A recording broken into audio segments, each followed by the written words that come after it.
La viuda de Culiacán. En la ciudad de Culiacán, al caer la noche, el aire se carga de una pesadez extraña, una sensación que los locales conocen bien pero que pocos se atreven a mencionar. Es un lugar donde la violencia ha dejado cicatrices profundas y donde las leyendas no son solo cuentos, sino advertencias veladas.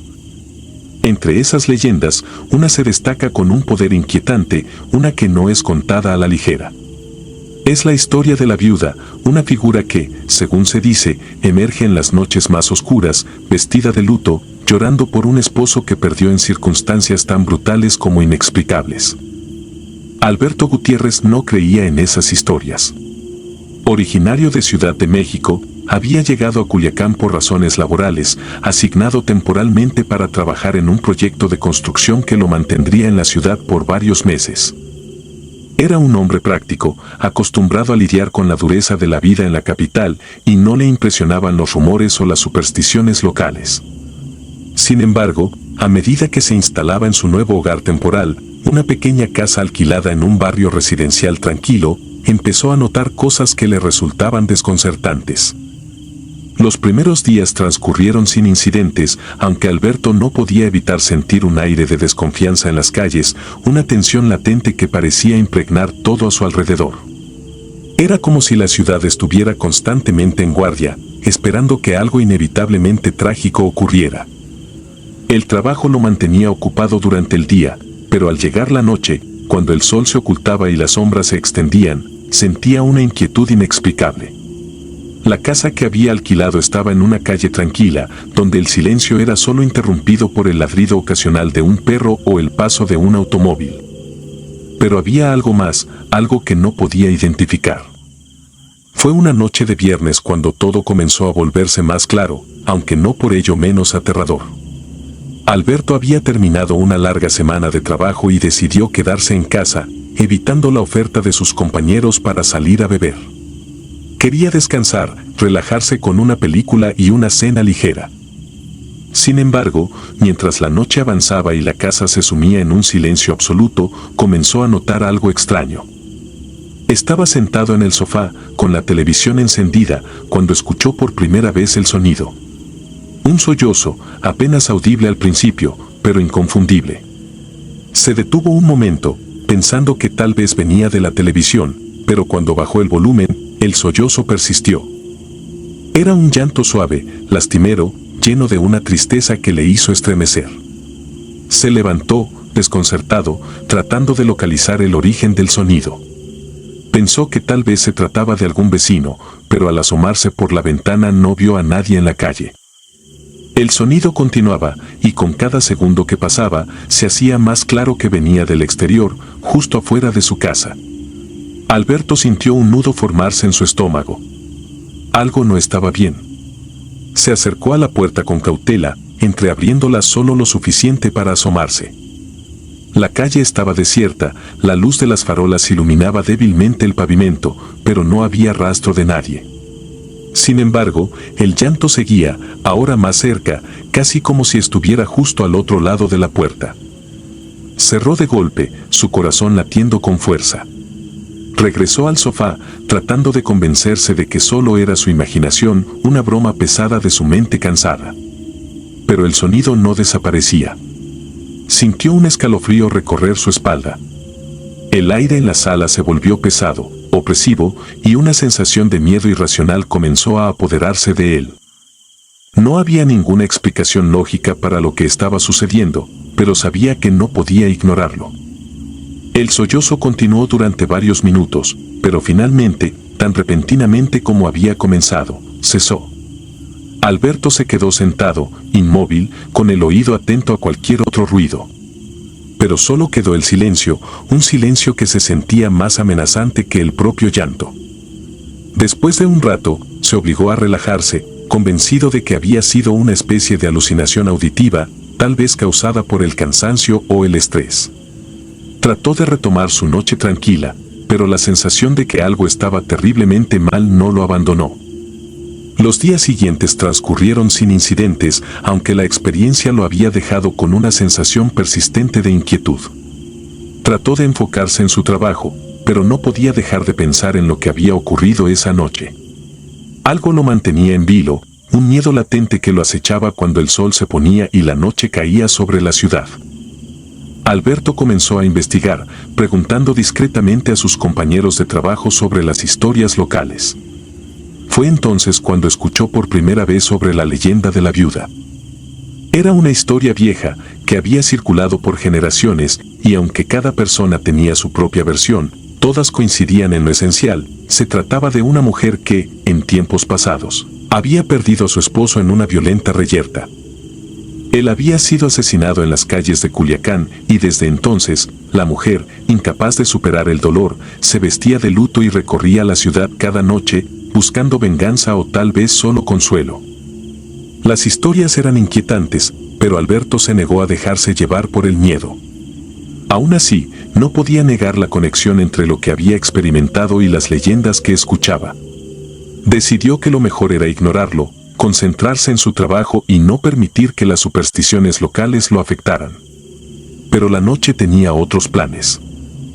Fue un par de semanas después, en una noche particularmente calurosa y sofocante, cuando el llanto regresó.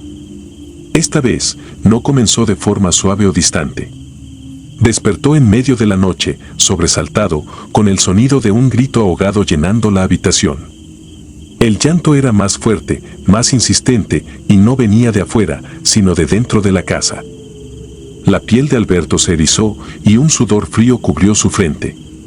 Se sentó en la cama, tratando de calmar su respiración mientras el llanto resonaba en cada rincón de la habitación. Era el mismo sonido, la misma tristeza abrumadora, pero esta vez estaba más cerca, más presente. Se levantó lentamente, sus pies descalzos tocando el frío suelo, y se dirigió a la puerta de la habitación. Afuera, en el pasillo, las sombras se alargaban de manera extraña, como si la luz de la luna que se filtraba por las ventanas estuviera distorsionada.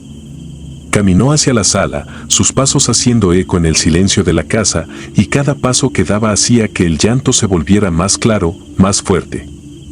Cuando llegó a la sala, el sonido cesó de repente. Se quedó quieto, expectante, esperando que algo ocurriera. El silencio que siguió fue aún más aterrador que el llanto. Miró a su alrededor, su mente intentando encontrar alguna explicación, pero no había nada fuera de lugar, nada que explicara lo que había escuchado. Sin embargo, en el fondo de su mente, una voz le decía que no estaba solo, que algo, o alguien, lo observaba desde las sombras. Las noches siguientes fueron una tortura para Alberto. Cada vez que el sol se ponía, esperaba con terror el momento en que el llanto comenzara de nuevo. Y cada noche, el sonido regresaba, cada vez más fuerte, cada vez más desesperado. No importaba dónde se encontrara en la casa, el llanto lo seguía, resonando en las paredes, llenando el aire con una tristeza que parecía calar hasta los huesos. Dormir se volvió imposible y comenzó a notar cambios en su salud, en su estado mental. Se estaba desmoronando, incapaz de soportar la presión de esa presencia que lo acechaba en la oscuridad. Finalmente, una noche decidió que no podía seguir así. Debía confrontar lo que fuera que estuviera ocurriendo, debía enfrentarse a la viuda y descubrir por qué lo había elegido a él, por qué lo perseguía con su dolor. Se armó de valor, aunque el miedo lo atenazaba, y esperó. Se sentó en el sofá, en la oscuridad de la sala, con solo la tenue luz de la luna iluminando la habitación. El reloj marcó la medianoche, y en el silencio de la noche, el llanto comenzó una vez más. Esta vez, Alberto no se movió. Se quedó en su lugar, esperando que la presencia se manifestara, que el llanto se transformara en algo más. Y entonces, la vio. Una figura se materializó en la penumbra, emergiendo de las sombras como si siempre hubiera estado allí. Era una mujer, vestida de negro, con un velo cubriendo su rostro. Su figura estaba encorvada, como si el peso de su dolor la aplastara, y sus manos temblaban mientras se aferraban a una prenda oscura, un pañuelo que apretaba contra su pecho. El llanto no provenía de su boca, sino que parecía emanar de su misma esencia, un lamento que llenaba la habitación con una tristeza indescriptible. La viuda levantó la cabeza, y aunque su rostro estaba cubierto por el velo, Alberto sintió que sus ojos se encontraban con los de ella, que su mirada traspasaba el tejido y se clavaba en su alma. Fue un momento eterno, un instante en el que el tiempo pareció detenerse, y Alberto sintió como si todo el dolor del mundo se concentrara en esa figura, como si la tristeza de siglos lo estuviera absorbiendo, llevándolo al borde de la desesperación. Y luego, tan súbitamente como había aparecido, la figura se desvaneció, disolviéndose en la oscuridad. El llanto cesó, dejando solo el silencio. Alberto se quedó sentado, incapaz de moverse, procesando lo que había presenciado. Sabía que la viuda no lo volvería a visitar. De alguna manera, su aparición había sido un cierre, una especie de liberación tanto para ella como para él. Aunque nunca entendería completamente lo que había ocurrido, sabía que había sido testigo de algo mucho más antiguo y profundo que cualquier superstición. Los días que siguieron trajeron un alivio gradual. El llanto no regresó, y la pesadez que había sentido en el ambiente comenzó a disiparse. Aunque el miedo nunca desapareció por completo, Alberto pudo finalmente dormir, recuperando la paz que tanto había anhelado. Sin embargo, la experiencia lo cambió. Dejó Culiacán poco después, con la certeza de que algunas historias no son solo cuentos, sino fragmentos de una realidad que la mayoría de nosotros prefiere ignorar. La sombra del padre sin cabeza. Nunca he sido una persona que crea en fantasmas. La lógica y la ciencia han sido mi refugio, mis guías a lo largo de la vida. Pero hay momentos en los que esas convicciones se ven desafiadas, momentos en los que lo inexplicable se convierte en una presencia tangible, aplastante. Mi nombre es Martín, y lo que me ocurrió en las calles del centro histórico de Quito cambió para siempre mi forma de ver el mundo. Había llegado a Quito por trabajo, una corta estancia para documentar las joyas arquitectónicas de la ciudad. La capital de Ecuador es un lugar de contrastes, donde la modernidad y la historia coexisten de manera única. Pero fue en el centro histórico, con sus calles empedradas y edificios coloniales, donde sentí una conexión inmediata. Había algo en la atmósfera de ese lugar que parecía detener el tiempo, como si las piedras mismas estuvieran impregnadas de siglos de historias y secretos. Mis días se llenaron de visitas a iglesias, monasterios y plazas, capturando la belleza de la ciudad a través del lente de mi cámara. Pero las noches eran otra cosa. Mientras el sol se ponía y las sombras se alargaban, las calles antiguas se transformaban, adquiriendo un carácter casi fantasmal. La luz amarillenta de las farolas apenas lograba perforar la oscuridad y los sonidos de la ciudad moderna se desvanecían, dejando solo el eco de mis propios pasos resonando contra las paredes de piedra. Fue en una de esas noches, mientras regresaba a mi hotel después de un día agotador, cuando todo comenzó. El cielo estaba cubierto por nubes bajas que parecían presagiar tormenta, pero la lluvia no llegó. En su lugar, la niebla se apoderó de las calles, una neblina densa y húmeda que envolvía todo a su paso. Caminaba por una callejuela angosta, rodeada de edificios antiguos cuyos balcones de hierro forjado parecían observarme como ojos en la penumbra. Había algo en esa neblina que me puso nervioso, un silencio tan profundo que resultaba antinatural, como si el mundo entero hubiera dejado de respirar. Aceleré el paso, deseando llegar cuanto antes a la seguridad del hotel. Pero entonces, lo vi. Al principio, pensé que era una sombra, una figura que la niebla distorsionaba, pero cuanto más la miraba, más real se volvía. Era un hombre, vestido con una sotana negra, avanzando lentamente por la calle. Su andar era torpe, vacilante, como si estuviera perdido. Y entonces, lo noté, no tenía cabeza. Un escalofrío recorrió mi cuerpo, y me quedé paralizado. No podía apartar la vista de esa figura, que seguía avanzando hacia mí. El padre sin cabeza, lo llamaban en las leyendas locales. Un sacerdote decapitado hace siglos por conspirar contra las autoridades coloniales, su alma condenada a vagar eternamente por las calles de Quito, buscando su cabeza perdida. Siempre había pensado que esas historias eran simples cuentos para turistas, relatos exagerados para darle un aire de misterio a la ciudad. Pero allí estaba él, caminando directamente hacia mí, una presencia oscura e imponente, con la sotana ondeando ligeramente al ritmo de su paso. No había ningún rasgo visible en su rostro, claro, porque no tenía ninguno. Donde debería estar su cabeza, solo había un vacío, una sombra densa que parecía absorber la poca luz que quedaba. Cada fibra de mi ser me gritaba que huyera, que corriera tan rápido como pudiera. Pero mis pies no respondían. Estaba atrapado en un estado de pánico absoluto, como si una fuerza invisible me mantuviera en mi lugar. El sacerdote se detuvo a unos metros de mí, y en ese momento, un olor nauseabundo llenó el aire, un hedor a tierra húmeda y carne en descomposición que me revolvió el estómago. Era como si la muerte misma hubiera decidido hacer acto de presencia. Sin cabeza, sin voz, sin ojos para mirar, y aún así sentía que esa figura me observaba, que me juzgaba, que esperaba algo de mí.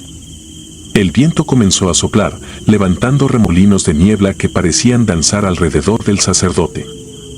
Y entonces, como si estuviera vivo, sentí el peso de su mirada, una mirada que no podía existir, pero que se clavaba en mi alma como una lanza helada. Los segundos se convirtieron en minutos, o al menos eso fue lo que sentí, hasta que finalmente, el sacerdote se dio la vuelta y comenzó a alejarse, internándose de nuevo en la niebla que lo había traído. No pude moverme hasta que su figura se perdió por completo en la oscuridad.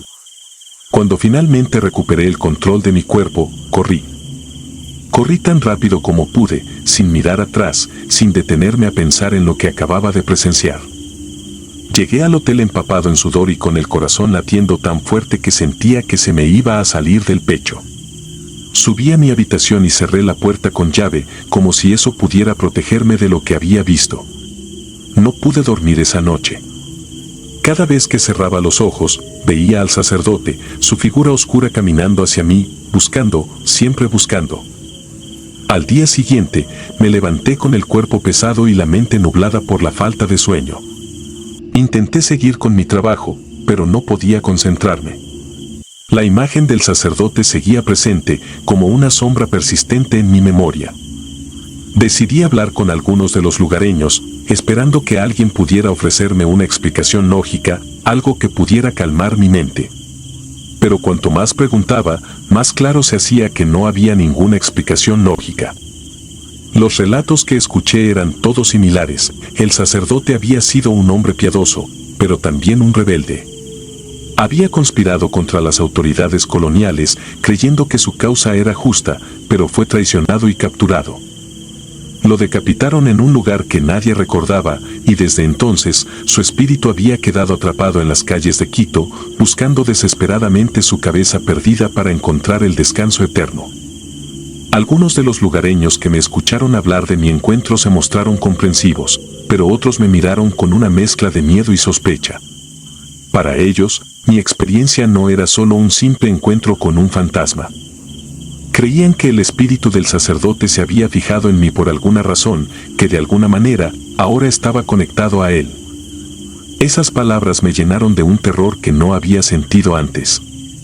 No quería creer que algo tan absurdo pudiera ser cierto, pero el miedo era un veneno que se filtraba lentamente en mi mente, nublando mi juicio. Decidí que no podía quedarme más tiempo en Quito. Empaqué mis cosas y cambié mi vuelo para salir esa misma tarde. Solo quería alejarme de ese lugar, de esas calles que ahora me parecían cargadas de una oscuridad opresiva. Mientras el taxi me llevaba al aeropuerto, no pude evitar mirar por la ventana, esperando ver de nuevo al sacerdote en cada esquina, en cada sombra. Sabía que huir no resolvería nada, pero era lo único que podía hacer en ese momento. Sentía que si me quedaba, perdería por completo la razón. Llegué al aeropuerto y abordé el avión sin incidentes. Mientras el avión despegaba, dejé escapar un suspiro de alivio, sintiendo que finalmente estaba dejando atrás esa pesadilla. Pero el alivio fue fugaz. Incluso a miles de pies de altura, con las luces de Quito desvaneciéndose en la distancia, no pude sacudirme la sensación de que no estaba solo. Las siguientes semanas fueron un tormento. A pesar de haber dejado Quito, el recuerdo del sacerdote me perseguía. Tenía pesadillas cada noche, sueños en los que me encontraba de nuevo en esas calles empedradas, con la niebla rodeándome y el sacerdote sin cabeza acercándose lentamente hacia mí. Despertaba sudando y temblando, sintiendo su presencia incluso en la oscuridad de mi habitación. lo peor era el olor. Ese hedor a muerte que había percibido en las calles de Quito ahora me seguía, invadiendo mi nariz cuando menos lo esperaba, haciéndome sentir como si estuviera pudriéndome desde adentro.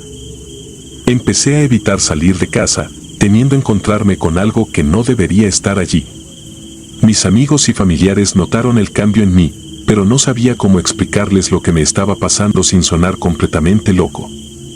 Busqué ayuda profesional, pero las sesiones de terapia solo lograron hacerme sentir más aislado, más convencido de que lo que había vivido era real. El punto de quiebre llegó una noche, meses después de mi regreso. Estaba sentado en mi sala, intentando distraerme con la televisión, cuando sentí una corriente de aire frío pasar por la habitación. Al principio, pensé que era solo mi imaginación, pero luego lo vi. Reflejado en la pantalla del televisor, estaba el sacerdote, de pie detrás de mí, inmóvil, observándome con esa ausencia de rostro que me helaba la sangre. Me quedé paralizado, incapaz de moverme o gritar.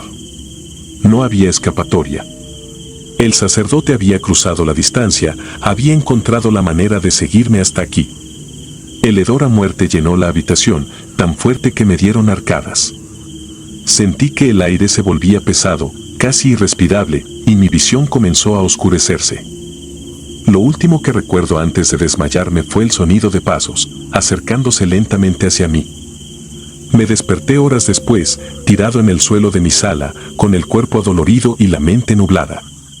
El sacerdote ya no estaba, pero el miedo persistía.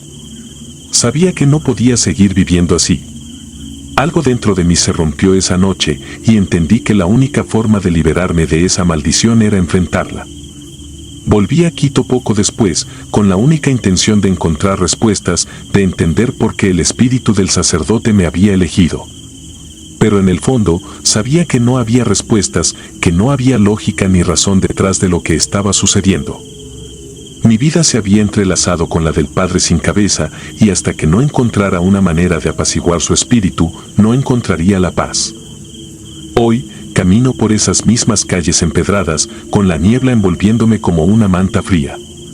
Busco en cada rincón, en cada sombra, esperando ver de nuevo al sacerdote, esperando una señal de que todo esto puede terminar. No sé si lo lograré. No sé si podré escapar de este destino que se ha tejido a mi alrededor. Pero sé una cosa con certeza, las leyendas no son solo cuentos para asustar. Son advertencias, ecos de un pasado que aún vive, esperando el momento para reclamar lo que es suyo. Y ahora, soy parte de esa leyenda, un alma perdida en las calles de Quito, buscando respuestas en la oscuridad. Si te gustaron las historias de terror, regálanos tu like y coméntanos qué te gustaría escuchar en el próximo capítulo. Y si no estás suscrito o suscrita, te invito a que lo hagas para que no te pierdas lo mejor del archivo del terror. Sin más, gracias por escucharnos, hasta la próxima.